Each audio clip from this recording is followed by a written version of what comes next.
This is nice. All right. Very nice. Lovely. So we are always on camera with captains, quite rightly so. It's Captains Clubhouse.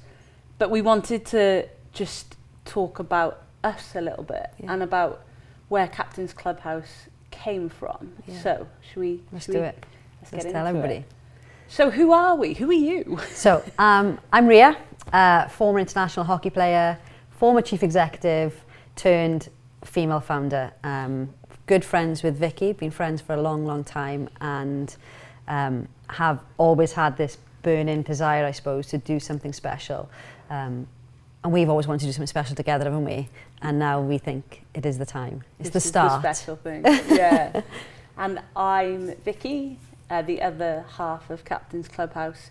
Again, former chief executive of a sport, international coach. We've actually coached together, which was quite fun. Yeah. And yeah, we had this amazing idea a couple of years ago, and then it seemed a bit like the stars aligned and this was the right time to really do it. So let's talk about that. So Captains Clubhouse, I suppose, what is it? Where did the idea come from for us? And why is it so special, do we think? Or why is it going to be so special? Well, like most things, it started with a few glasses of wine, probably. Jotting some stuff down on the back of a beer mat, whilst in an Irish bar watching sport, where we should have been enjoying ourselves, but we were just brainstorming and coming up with the concept of what do we do and where do we take it.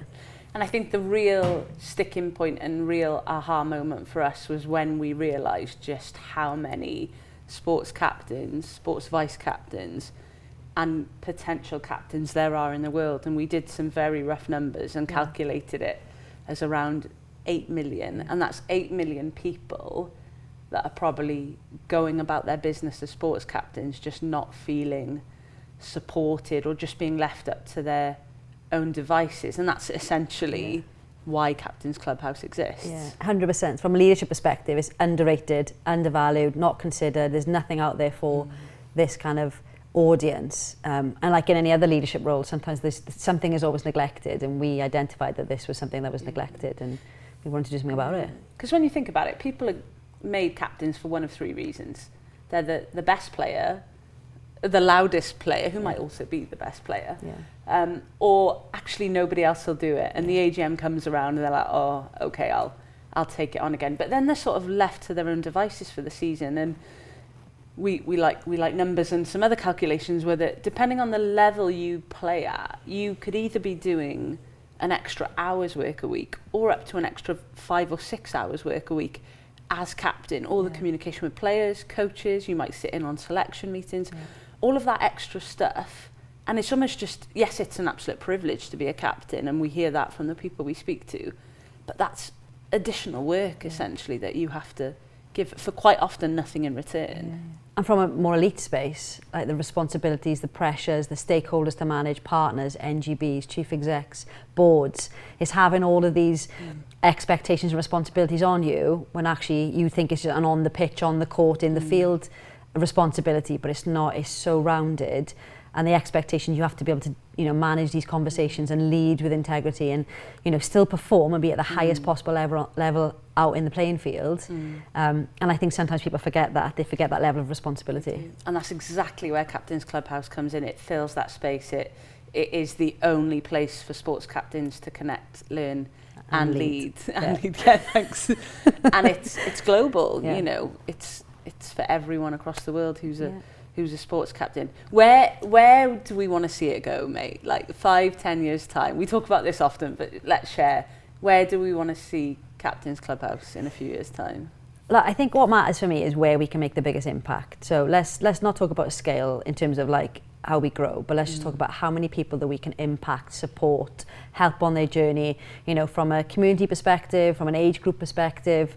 Even elite captains have been captains before and then sometimes face challenges on the road. So actually, how many people can we make their lives easier, their jobs smoother?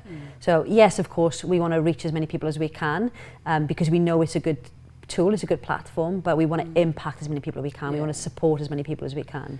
And we want the ripple effect to be, we want people to truly understand how vital a captain is and a great captain, the impact that they can make. So almost fly the flag for captains to be better recognised, fairly paid if they're elite captains for the extra work that they do, and just appreciated by the people that they look after week in, week out.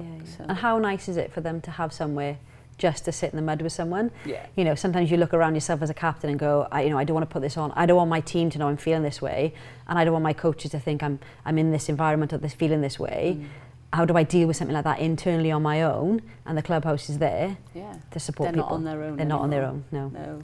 And we're not on our own because we're female founders doing this together. Welsh girls had a vision, had a dream, and here we are, and we're here to stay.